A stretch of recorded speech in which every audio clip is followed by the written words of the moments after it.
Hello, and welcome to a tutorial video for CSCI 2824, Discrete Structures. Today, we're going to be going over the binomial theorem. So suppose we're given a problem that looks as follows. We need to find the coefficient on x to the 11th, y to the 14th, and x plus y to the 25th. So at first glance, this looks like it might be kind of difficult. We need to write out x plus y 25 times. And then we need to multiply all of those terms together. That could take hours, which is why there's actually a theorem to go about doing it instead. And that is the binomial theorem. So the binomial theorem states that when we're given x plus y to the n, we can actually rewrite that as the sum from k equals 0 to n of n choose k, x to the n minus k, y to the k. We'll also remember that this notation, n choose k, can be rewritten as c of n comma k, which is equal to n factorial over n minus k factorial, k factorial. Now, let's go about solving the problem. So, we need to first find our n and our k values. We can see that we have x plus y to the 25th here, which tells us that our n value must be 25 because the theorem uses x plus y to the n.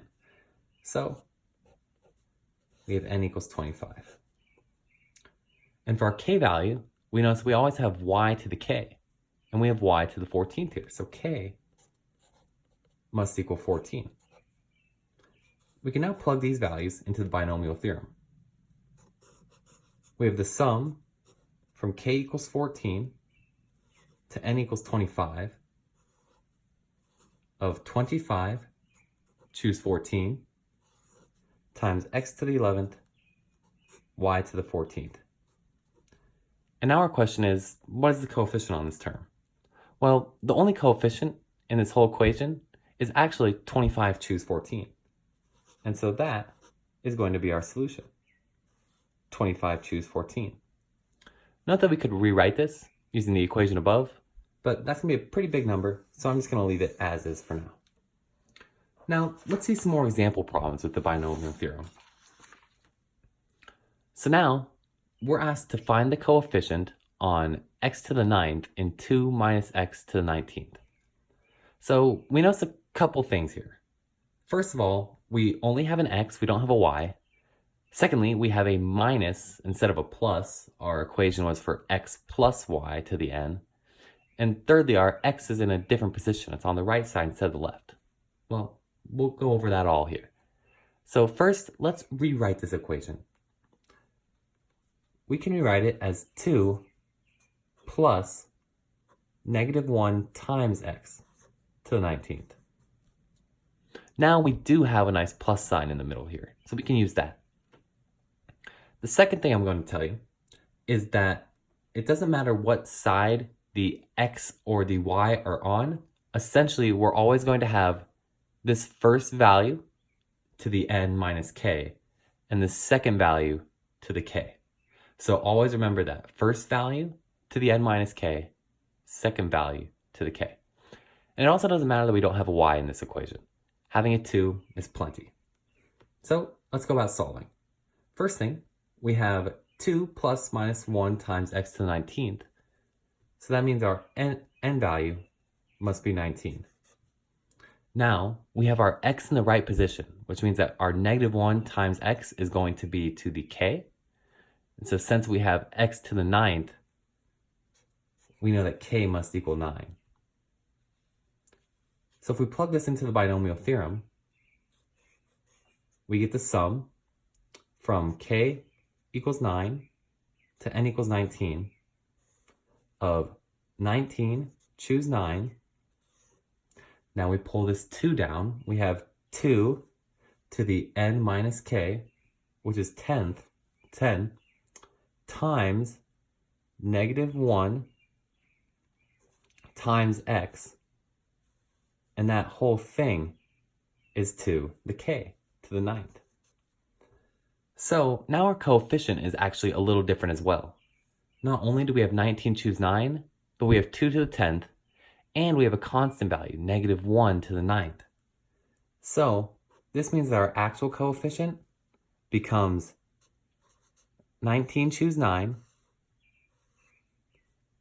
times 2 to the 10th times negative 1 to the 9th. Again, we can solve that, but I'm just going to leave this as is for now. So finally, let's go on to our most complicated binomial theorem problem. What is the coefficient on x to the third, y to the fifth, and 2x plus 4y to the 8th? So now we note that we again have the x on the left side, so it will be to the n minus k, and our y on the right side, so it will be to the k. We can use this to find our n and our k values. Our whole equation is to the 8th, so that means that n equals 8. Because our y is on the right side, it's going to be raised to the kth power, and because we're solving when y equals 5, when we have y to the 5th, this means that our k equals 5. Again, we note that we have two coefficients in front, so we have to make sure to include those. So let's write this using the binomial theorem. We have the sum from k equals 5 to n equals 8 of 8 choose 5 times